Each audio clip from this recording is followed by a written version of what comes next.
All right, so today we'll be talking about ethical propositions of using a hippocampal prosthetic chip to recover memory. So this is our team. My name is Hanya Rudrapati. I'm Tracy Couch. I'm Jonathan Tillman. I'm Navia Dalal. I'm Max Bell. Ananya Reddy, Sophie Yi, and Alice Sadikov. The purpose of this presentation is to consider and discuss uncovered ethical implications, as well as to refine previously covered implications that would arise. It is important to address with clinical usage of hippocampal prosthesis, specifically for neurodegenerative diseases. So our research question was, how can safety protocols and ethical considerations be enforced when inserting a prosthesis for the hippocampus to improve memory in patients with diseases such as Alzheimer's?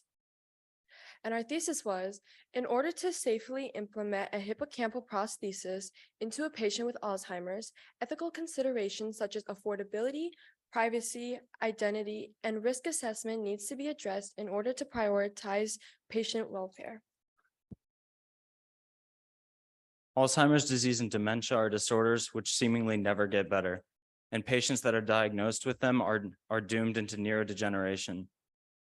It is important that we study this and the ethical concerns. While the solution that we propose is promising, it could also spell negative side effects.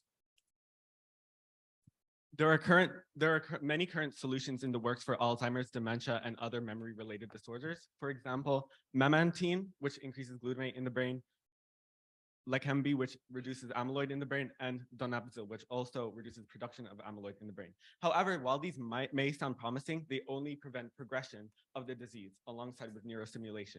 Once you reach an end stage of the disease, there really isn't any way of going back. So that's why we have to look at the root, which is the hippocampus, and that is where we're going to go now. The hippocampus is an important part of the limbic system. It manages motivation, emotion, memory, and learning.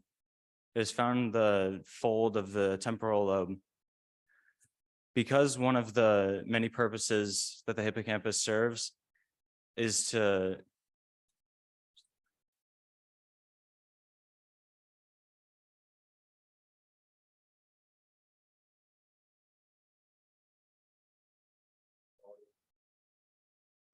to consolidate memory. It's kind of like a shipping center, taking new information in, registering it, temporarily storing it, and then sending it out for filing and storing in long-term memory. Typically, patients with neurodegenerative diseases like Alzheimer's can lose certain memories and even lose the ability to make new long-term memories. In the ever-evolving field of neuroscientific technology, neuroprosthetics is a subfield which aims to repair various facets of cognitive function by repairing damaged sections of the brain. Neuroprosthetics are bioelectric devices that stimulate certain structures within the nervous system to reestablish neural networks and bridge oscillations as an alternative to pharmacological treatment. So there are many prosthetic devices that are being developed right now, but the one that we're talking about is the hippocampus prosthesis. And so what this consists of is a memory chip, and it is inserted in the brain, and it also has receptors and also transmitters following the MIMO model, so multi-input and multi-output. And so the way that this works is that, for example, when you have Alzheimer's, your part of your hippocampus may be damaged, and so you may also have some damaged neurons. And so what this can do is that it can replicate the signals that are normally done by normal neurons, and it can it can take these signals and it can also deliver signals. So as a result, it can act as hopefully a replacement or somewhat of a replacement for these patients. And another thing that it does is that it can interact with the CA1 and the CA3 in the hippocampus. And what the CA3 does is that it can store information, and this information is then sent to the CA1, and CA1 basically creates the memory. So what this device is supposed to do is that it can bridge CA3 to CA1 and just bridge the two so that you can have improved memory retention. So essentially, where essentially in Alzheimer patients, that pathway will be damaged. So basically, as you can see in this graph here, the top graph is basically the regular neuronic function in the brain of CA3 to CA1, and this is shown in the form of a memory code. And this bottom graph shows how it is portrayed from the MIMO model. And as you can see, they're quite similar, and that also demonstrates its accuracy of being a model. Additionally, on the bottom right, you can see that the delay in seconds of the transfer between the, CA3 to CA1 is still quite small. So it's not too much of a strain or proposes a more downside of a side effect as well. So it is still very viable. Oh, additionally, we would like to mention many clinical trials and studies which are very promising. So as far back as 2011, there have been studies on rats which have shown that in rats with neurodegenerative diseases such as dementia and Alzheimer's, that they have been able to restore their memory function by up to 50%. And over the recent years, we've done it on primates as well. And most recently in humans, we've had there's been a clinical study where the human's memory function in people with Alzheimer's patients have been increased by 35%, showing that this is very possible in humans and is a great place for the future.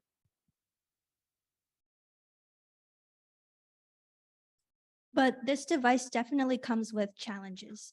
And one of the challenges is the degeneration of neural brain cells. So the hippocampal prosthesis chip is a foreign body that will be inserted. So it may cause dysfunction in cytokines and chemokines. And these cytokines, they lower the boundaries of neurotoxicity and therefore cause degeneration. Another challenge is the insufficiency of substantial change. The hippocampus is not the only structure in the brain that has memory functions. For instance, the amygdala, the prefrontal cortex, and the cerebellum have functions in memory, and they are all affected by Alzheimer's disease. So the question arises, does inserting this device to a specific structure create a substantial change? Another challenge is misremembering. And this happens when incorrect data is inserted into the chip. And this gives rise to very valid ethical concerns. Lastly, is this procedure worth it? This procedure is a highly invasive surgery, and it'll undoubtedly puncture through the blood-brain barrier, or the BBB, cell membranes, and cause the rupture of distant cells. So while this technology provides much promise, we need to talk about some of the social and ethical. We need to address some of those social and ethical problems. So the first one we're going to talk about is financial availability. Each human has a slight variation in function and structure of the hippocampus, which means that if we were to introduce a prosthesis, we would need to tailor the prosthesis by shape and size to accommodate for it. And the way that we would go about doing that is by using gene coding and phenotypes in order to figure out what's really going on in the hippocampus for that specific patient. And because we have to tailor this device, the problem arises that the cost may be too high for, say, low to mid income individuals who would otherwise get this procedure done. So some workarounds that we researched about was, for one, reaching out to nonprofit organizations such as the Alzheimer's Association in order to help fund some of these procedures. And another caveat we found about is insurance. So currently, for Alzheimer patients who need long-term care, insurance does not give them any money. So basically everything comes out of pocket. But luckily for this type of procedures, it's classified as short-term, which means that the insurance will actually aid in the procedure for the funding, which would end up making the procedure more affordable. Another issue that comes up is the misuse of the technology by manipulating the memories in the chip. For example, if a patient is the victim or a witness of a crime, the offender might take advantage of the situation and change the memory codes, which will alter details or the concept of the patient's memory.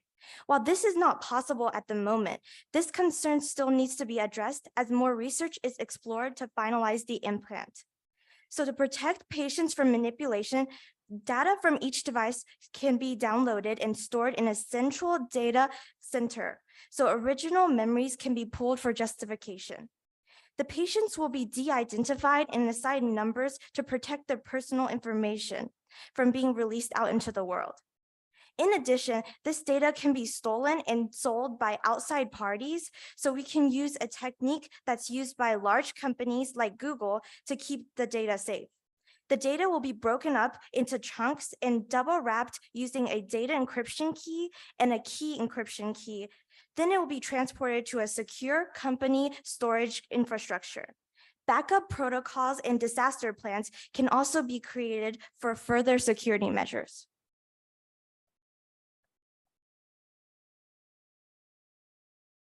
Ensuring patients' safety and the best quality of life they can get is another incredibly important issue to address. Currently, there are no long-term energy sources for this device. The current energy source is designed to last only around 2 to 3 years, which means that these patients will need to undergo invasive surgeries every few years to restore battery levels.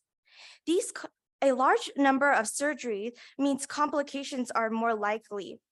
These complications can include scar tissue and post-operative cognitive dysfunctions, as well as brain swelling and seizure during the operation. One potential solution is to utilize piezoelectric energy that can convert biomedical pressure located in the cerebral spinal fluid and other materials surrounding the brain into electrical energy. These transducers could be integrated into the hippocampal prosthesis, tapping into the brain's own resources to power the device continuously. And finally, we'll talk about memory enhancement in the general population. So DARPA has been increasingly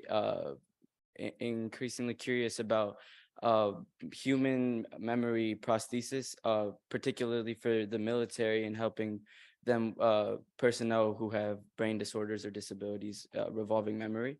And as Sophie talked about earlier, most brain disorders happen to be like associated with the hippocampus, or more specifically, the bridge between the CA3 region and neurons and the CA1. So that's where restoring active memory, this project comes into play, where as Max talked about a little bit, transformed the CA3 neurons, predicted the transformation of CA3 neurons and corresponded it to the firing patterns of CA1 neurons and bridged the gap essentially. And as he said, a 35% increase in memory function, which is incredible. But what's even more incredible is the fact that they didn't actually replace the activity in the CA1 neurons, but actually stimulated it, which means that it kind of acts as a metaphorical steroid to help humans increase with their have increased memory retention. So what that means is that basically the nature of this procedure means that any human, regardless of brain capabilities, have the opportunity to do this procedure and get this procedure done. And one of the side effects would be an increased CA1 stimulation, which means that they could theoretically have increased memory retention. So one of the ethical concerns about this would be in the classroom, if it would cause an unfair playing field for one person who would get a procedure that would allow them to have increased memory retention versus others. So in conclusion, while this might be a promising technology for us to look forward to in the future, we must not skimp over the ethical and also the safety of our patients. There are many ethical considerations to go over, that being law, patient security, and patient safety. Well, we hope that in the future that there will be much more development for this technology, which can even allow for new routes of treatment into disorders such as epilepsy, PTSD, and also just general hippocampal trauma, which are all extremely promising. However, we must band together with neuroethicists, neuroscientists, stakeholders, and governmental officials to help ensure that the safety and the ethicality of this is not looked over, and that it is held in the forefront of future studies in the future. The goal is to get people with dementia and Alzheimer's disease who are at the end stages of these kind of diseases to be able to be once again reconnect with their families. And so we hope that even though that is a great goal to work toward, we cannot look over the ethical side effects of that. Thank you.